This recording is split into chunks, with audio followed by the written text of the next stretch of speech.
선승이 불법을 떠받드는 제자에게 붓다를 만나면 붓다를 죽이라고 말하면 한편으론 놀라면서 다른 한편으론 어떤 심오한 뭔가가 숨어 있으리라는 생각에 정신이 번쩍 듭니다.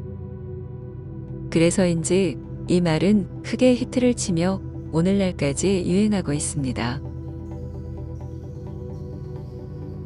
붓다를 만나면 당연히 무릎을 꿇고 예를 갖춰 가르침을 청하는 것이 도리일 것입니다. 그런데 어째서 붓다를 죽이라는 것일까요? 여기에는 익히 아시다시피 불법에 대한 집착을 버리라는 의미가 내포되어 있습니다. 나룻배가 강을 건너는 수단인 것처럼 불법 역시 수행의 도구에 불과하니까요. 그런데 이런 피상적인 의미 외에도 한 가지가 더 있습니다. 그것은 논리학에서 말하는 권위에 대한 모순입니다.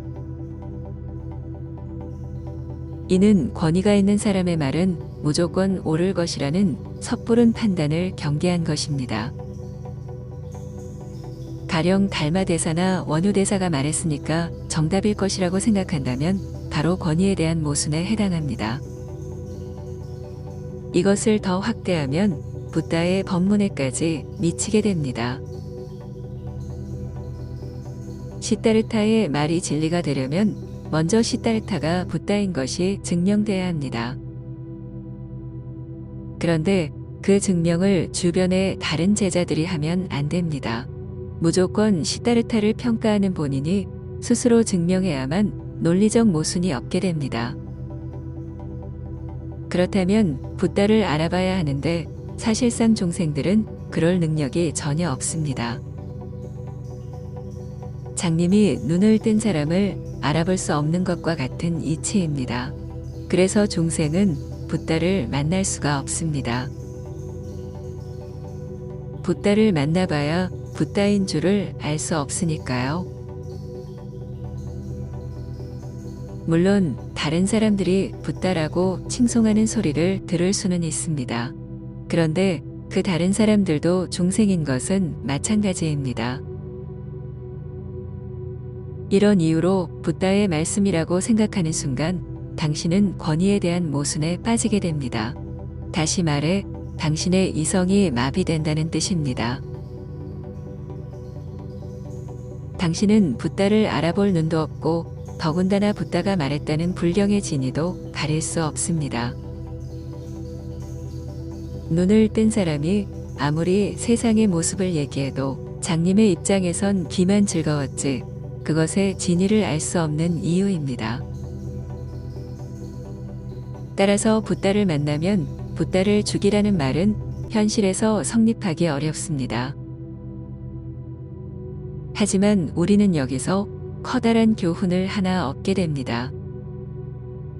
그것은 아무도 믿지 말라는 수행의 지침입니다. 수행자는 모름지기 자기 자신의 합리적인 이성을 제외하고는 어느 누구의 말도 믿지 말아야 합니다. 여기에 방점을 찍은 것이 데카르트의 합리론이고 이것을 잣대로 주관과 객관을 통합한 것이 칸트의 인식론이고 의심을 활용해 논리적 추론을 이끌어낸 것이 헤겔의 변증법입니다. 아무튼 수행의 첫 발은 아무도 믿지 않는 데서 시작합니다. 그런데 거의 대부분의 수행자들은 자신의 스승을 믿고 그 스승의 계보에 등장하는 기라성 같은 선지식들을 믿습니다. 그리고 더 거슬러 올라가서 석가세존을 철석같이 믿고요. 존경심 정도는 괜찮지만 그분들이 깨달았다고 믿는 순간 당신의 수행은 일종의 신앙처럼 변질되고 맙니다. 그래서 그런 수행에서 나오는 체험들 역시 일종의 성령 체험과 같은 환영이 될 수밖에 없습니다. 열반, 해탈, 절대, 참나 같은 데서 진리적 자각이 일어나지 않는 이유가 여기에 있습니다. 요컨대 끝없는 의심을 통해 스승을 선별하고 제자가 된 이후엔 마땅히 스승을 존경하고 따르되 진리에 있어서만큼은 의심을 놓아서는 안 됩니다. 이것이 붓다를 만나면 붓다를 죽이라라는 명제에서 얻을 수 있는 지혜입니다. 중생이 가진 수행의 무기는 오직 의심 하나뿐입니다. 눈은 안 보여도 의심이라도 있기에 이곳저곳을 더듬어 앞으로 나아갈 수 있습니다. 그런데 의심마저 놓는다면 어찌 수행을 해나갈 수 있겠습니까? 의심은 이성의 주된 동력입니다. 그래서 의심이 멈추면 이성의 엔진은 꺼집니다.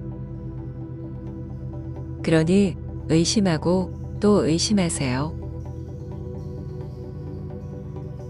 그래서 의심할 수 없는 지경까지 이르면 암만 남으면서 깨달음이 열리게 됩니다. 이때 그 삶이 진리적 자각인지 판단하는 기준이 바로 제1원인인 것입니다. 당신은 단예 소피아의 모든 영상을 의심으로 보고 계시나요?